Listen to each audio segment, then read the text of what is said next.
నేను Java script లోని call, apply and bind methods గురించి ఎక్స్ప్లెయిన్ చేస్తున్నా. ఈ 3 మెథడ్స్ అర్థం అవ్వాలి అని అంటే దిస్ కీవర్డ్ గురించి తెలియాలి. దిస్ కీవర్డ్ గురించి ఆల్రెడీ నేను ఇంతకు ముందు ఎక్స్ప్లెయిన్ చేశాను. ఆ వీడియో లింక్ అనేది ఈ వీడియో డిస్క్రిప్షన్ లో పెడుతున్నా. ఒకవేళ ఎవరికైనా తెలియకపోతే ఆ వీడియో వాచ్ చేసి అప్పుడు ఈ క్లాస్కి రండి. ఈ 3 మెథడ్స్ అనేవి ఎందుకు యూజ్ అవుతాయి అని అంటే దిస్ కీవర్డ్ ని మ్యానిపులేట్ చేయడానికి. అంటే ఏంటంటే దిస్ కీవర్డ్ ఒక ఆబ్జెక్ట్ ని రిప్రజెంట్ చేస్తుంది కదా, అది ఏ ఆబ్జెక్ట్ ని రిప్రజెంట్ చేయాలో దాన్ని కాకుండా మనం వేరే ఆబ్జెక్ట్ ని ఆ దిస్ కీవర్డ్ రిప్రజెంట్ చేసేలా మనం ఈ 3 మెథడ్స్ ని యూజ్ చేసి చేయొచ్చు. సో అది ఎలాగో ఇప్పుడు చూద్దాం. సో ఫస్ట్ నేను ఏం చేస్తున్నానంటే ఒక వేరియబుల్, ఒక ఫంక్షన్ తీసుకున్నా. మన జావా స్క్రిప్ట్ కోడ్ లో డైరెక్ట్ గా వేరియబుల్ డిక్లేర్ చేసిన, ఒక ఫంక్షన్ డిక్లేర్ చేసిన, ఒక ఆబ్జెక్ట్ రిప్రజెంట్ చేసిన, సో ఓబీజే అని తీసుకున్నా. ఇవన్నీ దేని యొక్క ప్రాపర్టీస్ అవుతాయి అని అంటే ఇవన్నీ మనం ఒక ఆబ్జెక్ట్ లో ప్రాపర్టీస్ కింద మనం మాన్యువల్ గా డిఫైన్ చేయట్లేదు. కానీ ఇలా రాసినప్పటికీ జావా స్క్రిప్ట్ లో విండో అని ఒక గ్లోబల్ ఆబ్జెక్ట్ ఉంటుంది. ఈ 3 ప్రాపర్టీస్ విండో ఆబ్జెక్ట్ లో యాడ్ అవుతాయి అన్నమాట. సో అది మనకు తెలియాలి అని అంటే నేను console.log of విండో అని ప్రింట్ చేస్తే మనకి ఆ విండో ఆబ్జెక్ట్ లో ఈ చాలా ప్రాపర్టీస్ ఉంటాయి. అవన్నీ బై డిఫాల్ట్ ఉన్న ప్రాపర్టీస్. మనం మాన్యువల్ గా ఎంటర్ చేసిన 3 ప్రాపర్టీస్ ఇక్కడ ఉన్నాయో లేవో చూడాలి. ఏమేంటి? Salary, get salary, OBJ. ఈ 3 మనకి ఇక్కడ యాడ్ అవుతాయి. సో ఇక్కడ ఇది గెట్ శాలరీ. ఈ గెట్ శాలరీ మనం ఇప్పుడు యాడ్ చేసింది. ఇప్పుడు నేను దాన్ని అన్కామెంట్ చేస్తే ఆ విండో ఆబ్జెక్ట్ యొక్క ప్రాపర్టీలో గెట్ శాలరీ అనేది ఉండదు అనమాట.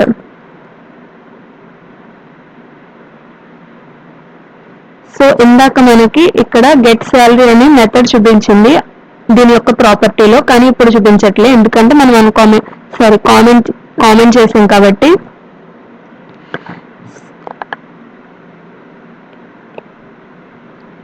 సో ఇక్కడ ఓబీజీ అని కూడా ఇంకొకటి ఉంది, అది కూడా మనం మాన్యువల్ గా యాడ్ చేసిందే. నెక్స్ట్ శాలరీ అనేది కూడా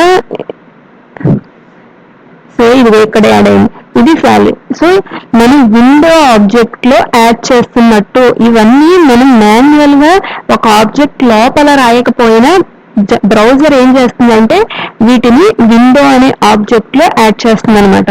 సో ఇప్పుడు నేను ఈ గెట్ శాలరీ అనే ఫంక్షన్ లో శాలరీ అని ఇచ్చిన, దిస్ డాట్ శాలరీ అని ఇచ్చిన,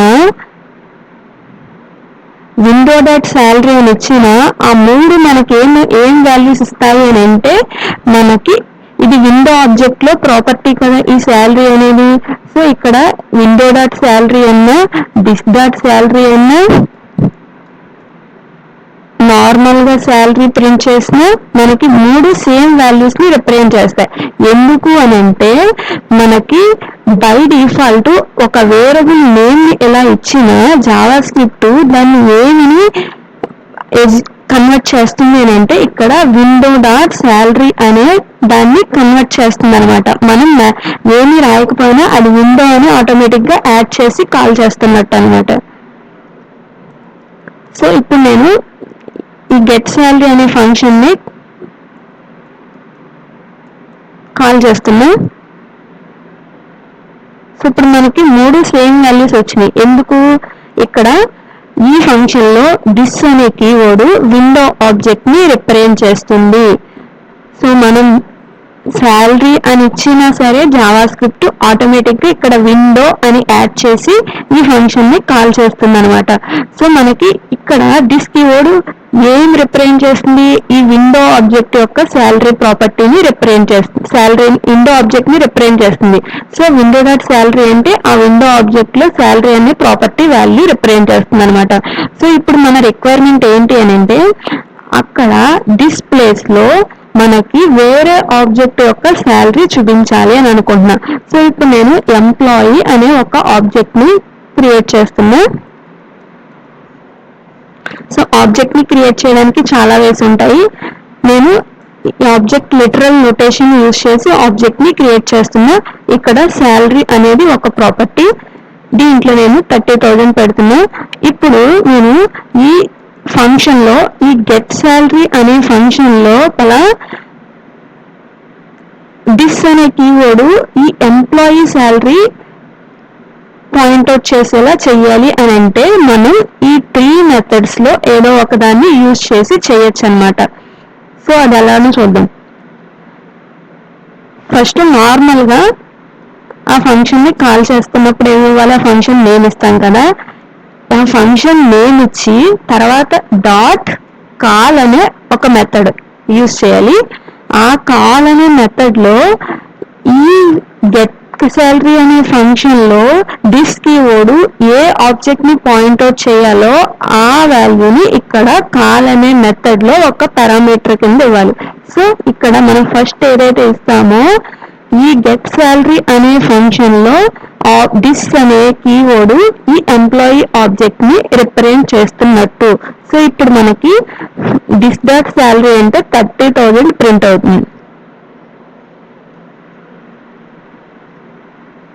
సో ఆల్రెడీ బయట ఒకసారి కాల్ చేసాం కదా. సో ఇక్కడ మనం జస్ట్ గెట్ శాలరీ అని ఇస్తున్నా బ్రౌజర్ ఆటోమేటిక్ గా దాన్ని ఎలా ట్రీట్ చేస్తుంది అని అంటే విండో డాట్ గెట్ శాలరీ కింద ట్రీట్ చేస్తుంది. అంటే ఏంటి, విండో ఆబ్జెక్ట్ దిస్ అనేది విండో ఆబ్జెక్ట్ ని పాయింట్అవుట్ చేయాలి అని. మనం డాట్ కి ముందు ఏమి ఇవ్వకపోతే అది బై డిఫాల్ట్ గా విండో అనే బ్రౌజర్ కన్వర్ట్ చేస్తుంది అనమాట.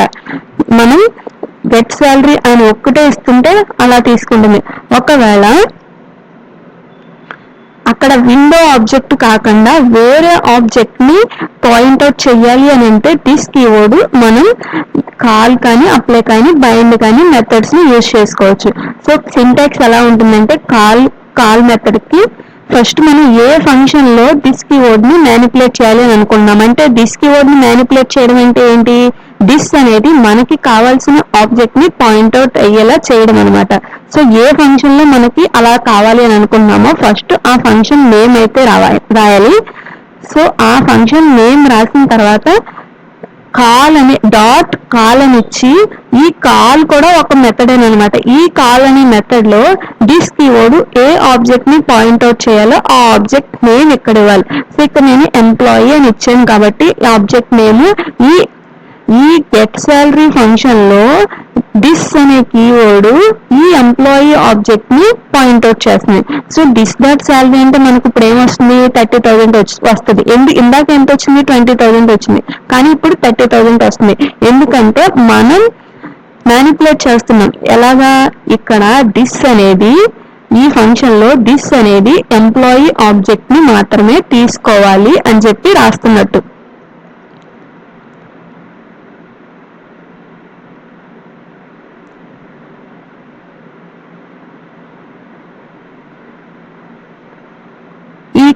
ఈ కాల్ అనే మెథడ్ కి మనం ఎక్స్ట్రా పారామీటర్స్ కూడా పాస్ చేయొచ్చు. ఈ ఎక్స్ట్రా పారామీటర్స్ ఏంటి అని అంటే ఈ గెట్ శాలరీ ఫంక్షన్ అనేది సమ్ ఆర్గ్యుమెంట్స్ తీసుకోవచ్చు కదా. సో ఇప్పుడు నేను ఈ గెట్ శాలరీ అనే ఫంక్షన్ లో ఒక ఆర్గ్యుమెంట్ ఇస్తున్నా ఏ అని, అది ఏమైనా అవ్వచ్చు. అవి మనం ఇక్కడ పాస్ చేయాలి అని అంటే ఈ కాల్ అనే మెథడ్ లో ఫస్ట్ ఆబ్జెక్ట్ నేమ్ ఇస్తాం, తర్వాత పారామీటర్స్ ఎన్నైతే మనం ఇవ్వాలి అనుకున్నామో అవన్నీ కామాతో సెపరేట్ చేసి ఇవ్వాలి. సో ఇప్పుడు నేను ఏని కన్సోల్ లో ప్రింట్ చేస్తే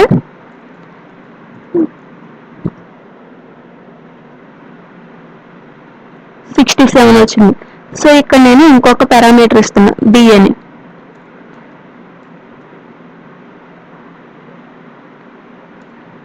బి అని ఇస్తున్నా, ఇక్కడ 2 ప్రింట్ చేస్తున్నా ఏ కమా బి. 67, 690 రెండు వచ్చినాయి. అంటే ఏంటి, ఈ కాల్ అనే మెథడ్ కి ఫస్ట్ మనం ఏదైతే పాస్ చేస్తామో అది ఈ ఫంక్షన్ లో గెట్ శాలరీ అనే ఫంక్షన్ లో దిస్ అనే కీవర్డ్ ఎంప్లాయీ ఆబ్జెక్ట్ ని రిప్రజెంట్ చేస్తుంది. ఈ తర్వాత ఏవైతే పాస్ చేస్తామో ఇవన్నీ నార్మల్ గా ఈ ఫంక్షన్ తీసుకునే పారామీటర్స్ అనమాట. ఇక్కడ 2 పారామీటర్స్ తీసుకుంటుంది కాబట్టి 2 పారామీటర్స్ ని కామాతో సెపరేట్ చేసి ఇవ్వాలి.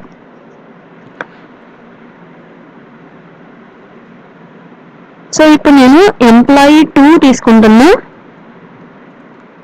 ఇంకొక ఆబ్జెక్ట్ ని తీసుకుంటున్నా. ఈ ఎంప్లాయీ 2 యొక్క శాలరీ కూడా నేను ఒక ప్రాపర్టీ కింద యాడ్ చేస్తున్నా, 70,000 అని ఇస్తున్నా. సో ఇప్పుడు మనకి ఈ గెట్ శాలరీ అనే ఫంక్షన్ లో దిస్ అనే కీవర్డ్ ఈ ఎంప్లాయీ 2 ని పాయింట్అవుట్ చేయాలి అని అంటే మళ్ళీ మనం ఏం చేయొచ్చు, ఆ గెట్ శాలరీ ఫంక్షన్ ని కాల్ చేసి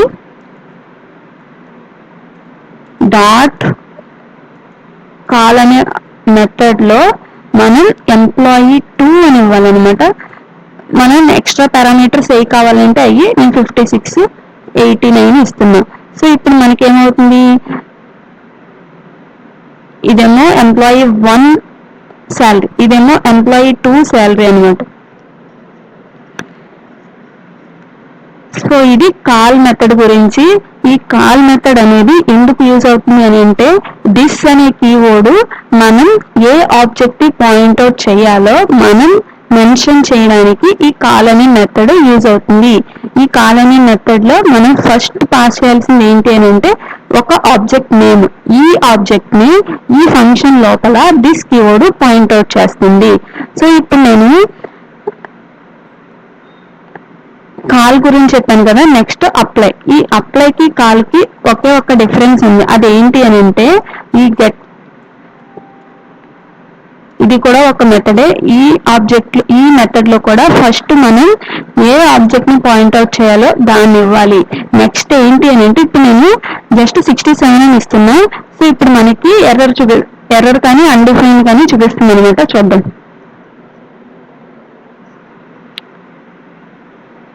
సో ఇక్కడ మనకి ఎర్రర్ వచ్చింది. ఏంటి అని అంటే ఇక్కడ అప్లై అనే మెథడ్ ఆ ఫంక్షన్ కి పాస్ చేయాల్సిన పారామీటర్స్ ని మనం డైరెక్ట్ గా కామాతో సెపరేట్ చేస్తే తీసుకోదు, ఒక యారే ఫామ్ లో ఇవ్వాలి. సో ఇప్పుడు నేను యారేలో 67 అని ఇస్తున్నా. సో ఇప్పుడు మనకి ఏమవుతుంది అని అంటే 67 ప్రింట్ అవుతుంది. అన్డిఫైన్డ్ ఎందుకు వచ్చిందంటే ఆ ఫంక్షన్ 2 పారామీటర్స్ తీసుకుంటుంది కదా, నేను ఒకటే ఇచ్చాను కాబట్టి అన్డిఫైన్డ్ వచ్చింది. ఇంకొకటి 67, 78 ఇచ్చారు. ఇప్పుడు మనకి ఏమైంది, ఈ అప్లై అనే మెథడ్ కూడా మనం దిస్ కీవర్డ్ ని మ్యానిపులేట్ చేయడానికే యూజ్ అవుతుంది. కాకపోతే ఈ అప్లై మెథడ్ ఫస్ట్ పారామీటర్ ఆ ఆబ్జెక్ట్ ని తీసుకుంటుంది. నెక్స్ట్ ఎన్ని పారామీటర్స్ అయినా మనం ఒక యారేలో కామాతో సెపరేట్ ఇవ్వాలి. ఇక్కడ మనం యారేలో ఎన్ని అయితే ఇస్తామో, ఏ ఆర్డర్ లో అయితే ఇస్తామో అవి సేమ్ ఆర్డర్ లో ఇక్కడ ఒక్కొక్క పారామీటర్ కి అసైన్ అవుతాయి. ఇక్కడ ఫస్ట్ పారామీటర్ ఏముంది, ఏ ఉంది, ఏలోకి 67, నెక్స్ట్ ఏముంది, బి ఉంది, 78, అలా అసైన్ అవుతాయి. ఇదే డిఫరెన్స్ కాల్ కి అప్లైకి. Next bind method. ఈ బైండ్ మెథడ్ కూడా కాల్ మెథడ్ లాగానే ఆబ్జెక్ట్ ఏమో తర్వాత పారామీటర్స్ తీసుకుంటుంది. కానీ ఇక్కడ మనం ఒకటి గుర్తుపెట్టుకోవాలి. ఇప్పుడు నేను బైండ్ అని ఇస్తున్నా. ఇప్పుడు మనకి ఏమవుతుందో చూద్దాం. సో మనకి ఏమైంది, బైండ్ అని యూజ్ చేస్తే అక్కడ ఏమి ప్రింట్ అవ్వట్లేదు కన్సోల్లో. ఎందుకు అని అంటే ఈ బైండ్ అనే మెథడ్ ని యూజ్ చేయడం ద్వారా కూడా మనం దిస్ అనే కీవర్డ్ ని ఏ ఆబ్జెక్ట్ పాయింట్అవుట్ చేయాలో చెప్పచ్చు. కానీ ఈ బైండ్ అనే మెథడ్ ఏం చేస్తుంది అంటే ఒక ఫంక్షన్ ని రిటర్న్ చేస్తుంది. ఇక్కడ మనం ఏ ఫంక్షన్ అయితే కాల్ చేస్తున్నామో ఆ ఫంక్షన్ ని రిటర్న్ చేస్తూ ఆ ఫంక్షన్ లో దిస్ కీవర్డ్ ని ఈ ఆబ్జెక్ట్ తో బైండ్ చేసి అప్పుడు రిటర్న్ చేస్తుంది. కానీ ఫంక్షన్ ని డైరెక్ట్ గా ఎగ్జిక్యూషన్ అనేది చేయదు. అంటే ఇక్కడ మనకు వచ్చే రిజల్ట్ అనేది ఒక ఫంక్షన్ లో ఉంటుంది అనమాట. F1 అని చెప్పి నేను పెడుతున్నా. ఇప్పుడు మనం ఇక్కడ ఒక ఫంక్షన్ అనేది రిటర్న్ అవుతుంది కదా, ఈ ఫంక్షన్ ని మనం కాల్ చేసినప్పుడే ఆ బైండ్ అయిన వాల్యూస్ తో ఆ ఫంక్షన్ అనేది ఎగ్జిక్యూట్ అవుతుంది అనమాట. సో ఇప్పుడు మనకి 70,000 ఇలా వచ్చిందిగా.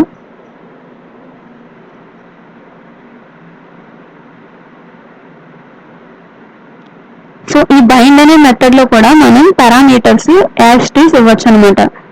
కామాతో సెపరేట్ కాల్కి ఎలాగైతే ఇచ్చామో ఈ బైండ్ అనే మెథడ్ లో కూడా పారామీటర్స్ కామాతో సెపరేట్ చేసి ఇవ్వచ్చు.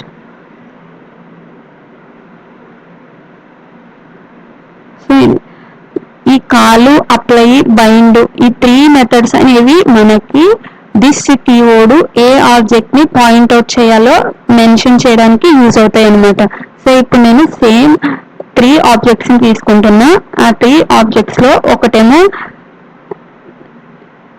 కాల్తో మ్యానిపులేట్ చేస్తున్నా, ఇంకొకటేమో అప్లై, ఇంకొకటేమో బైండ్తో ఈ గెట్ శాలరీ అనే ఫంక్షన్ని కాల్ చేస్తున్నా. ఈ అప్లై అనే మెథడ్లో మనం ఆ ఫంక్షన్ ఎక్స్ట్రా ఏవైతే పారామీటర్స్ తీసుకుంటుందో వాటన్నిటిని యారేలో ఇవ్వాలి.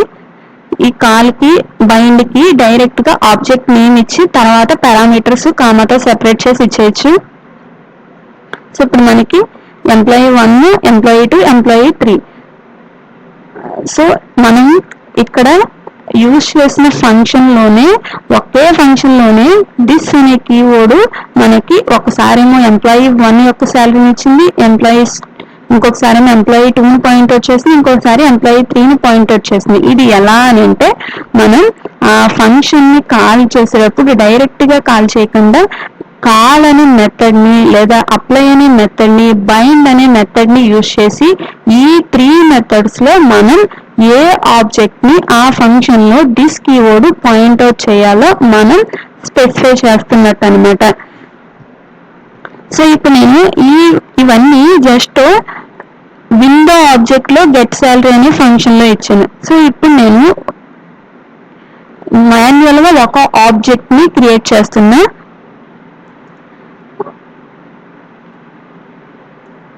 ఇక్కడ మై ఆబ్జెక్ట్ అని ఇస్తున్నా.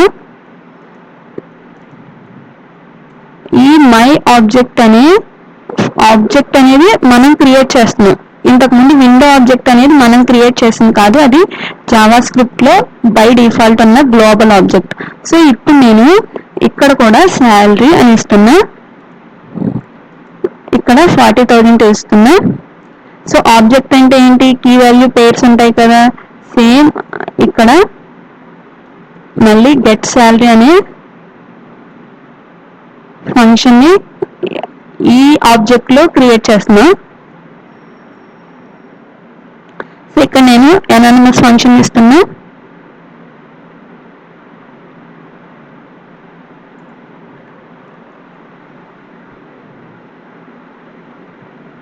సో ఇప్పుడు మనం ఈ గెట్ శాలరీ అనే ఫంక్షన్ని కాల్ చేస్తే మనకి ఎర్రర్ చూపిస్తుంది. ఎందుకనంటే గెట్ శాలరీ నాట్ డిఫైన్డ్ అని వస్తుంది.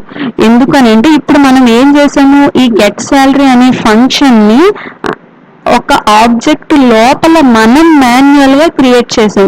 అది విండో ఆబ్జెక్ట్లో అయితే జావా స్క్రిప్ట్ ఏం చేస్తుంది, అదే బ్రౌజర్ ఏం చేస్తుందంటే ఎగ్జిక్యూట్ చేసేటప్పుడు అది విండో ఆబ్జెక్ట్కి సంబంధించింది కదా, ఇక్కడ మనం ఏమి ఇవ్వకపోయినా అది విండో డాట్ అని చెప్పి ట్రీట్ చేస్తుంది అనమాట. సో ఇప్పుడు మనం ఏమి ఇవ్వట్లేదు, అది ఏ ఆబ్జెక్ట్కి సంబంధించిందో మనకి తెలియదు. ఇంతకు ముందు అయితే విండో ఆబ్జెక్ట్లో గెట్ శాలరీ అనే ఫంక్షన్ని మనం క్రియేట్ చేసాం, కానీ ఇప్పుడు విండో ఆబ్జెక్ట్లో లేదు కదా గెట్ శాలరీ అనే ఫంక్షన్. మై ఆబ్జెక్ట్ అనే ఒక ఆబ్జెక్ట్ లోపల ఈ గెట్ శాలరీ అనే ఫంక్షన్ ఉంది. సో ఇప్పుడు మనం నార్మల్గా ఈ మై ఆబ్జెక్ట్ లోపల ఉంది కాబట్టి మై ఆబ్జెక్ట్ మాత్రమే దాన్ని యాక్సెస్ చేసుకోగలదు. My object dot get salary అని మనం కాల్ చేస్తే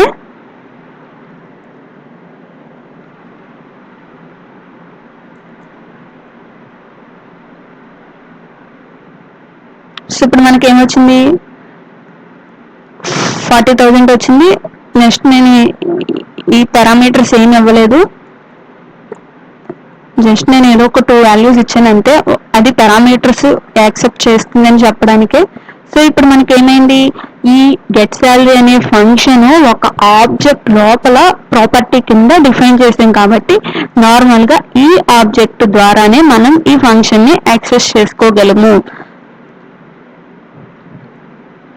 సో ఆబ్జెక్ట్ క్రియేషన్ అనేది చాలా వేస్లో చేయొచ్చు. ఇది ఒక వే. నేను ఆబ్జెక్ట్ని ఎన్ని విధాలుగా క్రియేట్ చేయాలో కూడా ఆల్రెడీ నేను ఒక వీడియో చేశాను. ఆ వీడియో లింక్ అనేది ఈ వీడియో డిస్క్రిప్షన్లో పెడుతున్నాను. ఒకవేళ ఎవరికైనా ఆబ్జెక్ట్ని క్రియేట్ చేయడం తెలియకపోతే ఆ వీడియో కూడా వాచ్ చేయండి.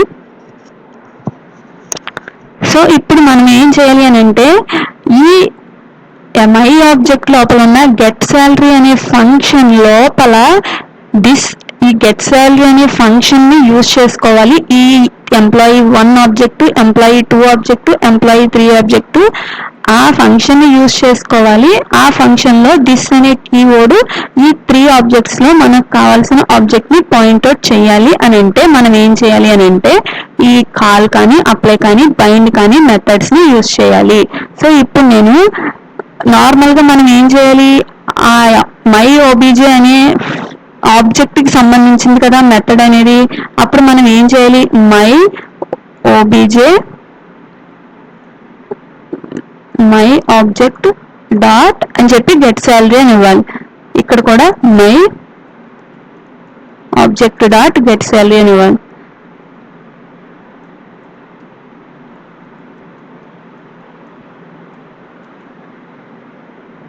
సో ఇప్పుడు మనకి ఎర్రర్ చూపించదు. సో ఇక్కడ నేను ఎంప్లాయీ 1 ఇవ్వాలి, 1 ఎంప్లాయీ అని ఇచ్చాను.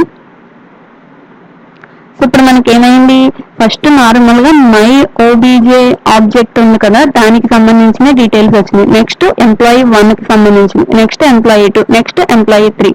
సో ఇప్పుడు మనం ఏం చేస్తున్నాం, నార్మల్ గా గెట్ శాలరీ అనే ఫంక్షన్ ఏ ఆబ్జెక్ట్ లో ఉందో ఆ ఆబ్జెక్ట్ ద్వారా ఈ మెథడ్ ని కాల్ చేస్తున్నాం. ఈ మెథడ్ ని డైరెక్ట్ గా కాల్ చేయకుండా ఇంకొక మెథడ్ ద్వారా కాల్ చేస్తున్నాం. కాల్ అనే మెథడ్ యూజ్ చేసి కాల్ చేస్తూ దీంట్లో మనం ఏం చెప్తున్నాం అని అంటే మై ఓబీజే మై ఆబ్జెక్ట్ అనే ఆబ్జెక్ట్ ఉంది కదా దాని లోపల గెట్ శాలరీ అనే ఫంక్షన్ ఉంది. ఆ గెట్ శాలరీ అనే ఫంక్షన్ లో దిస్ అనే కీవర్డ్ ఈ ఎంప్లాయీ 1 ఆబ్జెక్ట్ ని పాయింట్అవుట్ చేయాలి. ఇక్కడ ఏం చెప్తున్నాం అని అంటే ఎంప్లాయీ 2 ని పాయింట్అవుట్ చేయాలి, థర్డ్ లైన్ లో ఎంప్లాయీ 3 ని పాయింట్అవుట్ చేయాలి అని చెప్తున్నాం. సో ఇక్కడ మనకి కాలు అప్లై ఆ మెథడ్స్ ద్వారా మనకి డైరెక్ట్ గా ఈ ఫంక్షన్ ఎగ్జిక్యూట్ అయిపోయి రిజల్ట్ అనేది వచ్చేస్తుంది.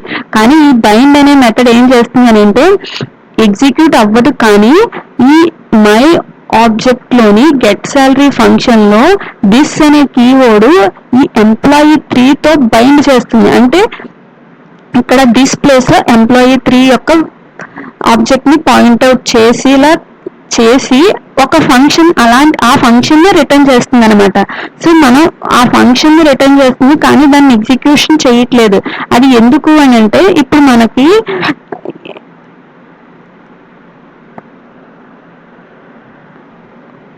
ఎంప్లాయీ శాలరీ ఉంది కదా, నేను జస్ట్ ఇక్కడ ఆ ఎంప్లాయీ 3నే పంపుతున్నాను. తర్వాత మనం కాల్ చేసేటప్పుడు పారామీటర్స్ తర్వాత మార్చుకోవచ్చు అనమాట. So by default A object ని పాయింట్అవుట్ చేయాలో ఆ ఆబ్జెక్ట్ ని ఇస్తే సరిపోతుంది. ఆ ఫంక్షన్ ఇంకా ఎక్స్ట్రా ఏమన్నా పారామీటర్స్ తీసుకోవాలి అని అనుకుంటే అవి మనం తర్వాత ఈ ఫంక్షన్ ని కాల్ చేసేటప్పుడు మనం పాస్ చేయొచ్చు అనమాట. సో ఇప్పుడు కూడా మనకి సేమ్ అలానే వచ్చింది. సో ఇప్పుడు దీనివల్ల అడ్వాంటేజ్ ఏంటి అని అంటే ఇప్పుడు నేను ఇంకొక ఫంక్షన్ ని క్రియేట్ చేస్తున్నా. ఈ మై ఓబీజే అనే ఆబ్జెక్ట్ లోపల నేను గ్రీట్ అని ఒక మెథడ్ ని క్రియేట్ చేస్తున్నా. ఈ మెథడ్ లో విష్ అని ఒక పారామీటర్ తీసుకుంటున్నా. విష్ అంటే గుడ్ మార్నింగ్, గుడ్ ఆఫ్టర్నూన్, అలా ఏ టైంలో కావాలంటే ఆ టైంలో అలా విష్ చేయడానికి నేను విష్ అనే ఒక పారామీటర్ ని తీసుకుంటున్నా. So console dot log off. So ఇక్కడ నేను ఏం చేస్తానంటే ఆ ఆబ్జెక్ట్ యొక్క నేమ్ ఇచ్చి తర్వాత విష్ ని అంటే గుడ్ ఆఫ్టర్నూన్ అయితే గుడ్ ఆఫ్టర్నూన్, గుడ్ మార్నింగ్ అయితే గుడ్ మార్నింగ్ ఇలా. సో ఇప్పుడు నేను ఆబ్జెక్ట్ నేమ్ అయితే ఇవ్వాలి కదా. సో ఎంప్లాయీ 3 అనే ఆబ్జెక్ట్ లోని ఎంప్లాయీ 1 లోని ఎంప్లాయీ 2 లోని నేమ్ అనే ప్రాపర్టీ లేదు. ఇప్పుడు నేను ఎంప్లాయీ 3కి ఒక నేమ్ ని ఇస్తున్నా. సో నేమ్ XYZ అని ఇస్తున్నా. సో ఇప్పుడు మనకి ఈ మై ఓబీజే అనే ఆబ్జెక్ట్ ఉంది కదా, ఈ ఆబ్జెక్ట్ లో ఇక్కడ నేను మై ఓబీజే అని ఇవ్వకుండా నార్మల్ గా ఎంప్లాయీ అని ఇస్తున్నా. ఎందుకనంటే అది మై ఓబీజే అంటే కన్ఫ్యూజన్ అవుతుంది.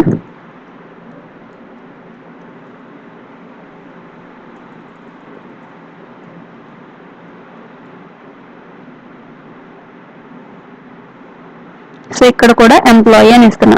ఇది ఒక ఆబ్జెక్ట్, ఎంప్లాయీ అనేది ఒక ఆబ్జెక్ట్, ఎంప్లాయీ 1 అనేది ఇంకో ఆబ్జెక్ట్, ఎంప్లాయీ 2 ఇంకొకటి, ఎంప్లాయీ 3 ఇంకొకటి. సో ఇప్పుడు మన రిక్వైర్మెంట్ ఏంటి అని అంటే ఈ ఎంప్లాయీ ఆబ్జెక్ట్ లోని గ్రీట్ అనే ఫంక్షన్ ని మనం కాల్ చేస్తున్నాం. ఈ ఎంప్లాయీ అనే ఆబ్జెక్ట్ కి సంబంధించింది కాబట్టి ఈ గ్రీట్ ఫంక్షన్, ఇందులో దిస్ అనేది ఎప్పుడు ఈ ఎంప్లాయీ ఆబ్జెక్ట్ ని రిప్రజెంట్ చేస్తుంది. ఇప్పుడు మన రిక్వైర్మెంట్ ఏంటి అని అంటే అది ఎంప్లాయీ యొక్క ప్రాపర్టీస్ కాకుండా వేరే ఆబ్జెక్ట్ ప్రాపర్టీస్ మనకి పాయింట్అవుట్ చేయాలి. సో ఇప్పుడు నేను ఎంప్లాయీ డాట్ గ్రీట్ అని చెప్పి ఎంప్లాయీ 3 అని ఇస్తున్నా.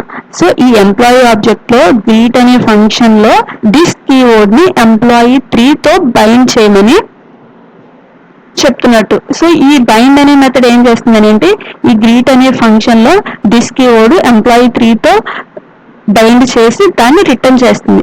సో ఇప్పుడు మనకి ఈ అడ్వాంటేజ్ ఏంటి అని అంటే ఇప్పుడు మనకి ఎంప్లాయీ 3 అనేది బైండ్ అయిపోయింది ఈ గ్రీట్ అనే ఫంక్షన్ లో. సో మనం ఇప్పుడు తర్వాత ఎప్పుడైనా ఎగ్జిక్యూట్ చేసుకోవచ్చు అనమాట. ఆ F1 అనే వేరియబుల్ లో ఆ బైండ్ అయిన ఫంక్షన్ అనేది రిటర్న్ అవుతుంది. సో ఇప్పుడు మనకి ఈ F1 అనే ఫంక్షన్ లోపల ఇప్పుడు మనం పాస్ చేయొచ్చు అనమాట. సో ఇప్పుడు మనం ఈ ఎంప్లాయీ 3 ఆఫ్టర్నూన్ విష్ చేయాలని అనుకుంటే ఇప్పుడు నేను గుడ్ ఆఫ్టర్నూన్ అని ఇవ్వచ్చు. సో ఇప్పుడు మనం ఈ F1 ని ఇక్కడ కాల్ చేస్తున్నాం. సో ఇప్పుడు మనకి ఏమవుతుందో చూద్దాం.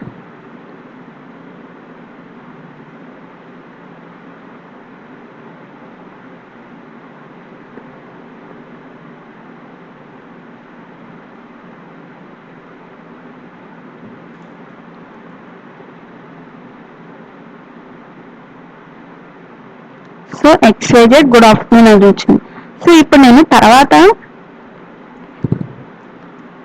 ఈవినింగ్ విష్ చేయాలని అనుకుంటే సేమ్ F1 అనే ఫంక్షన్ లోనే గుడ్ ఈవినింగ్ అని ఇస్తే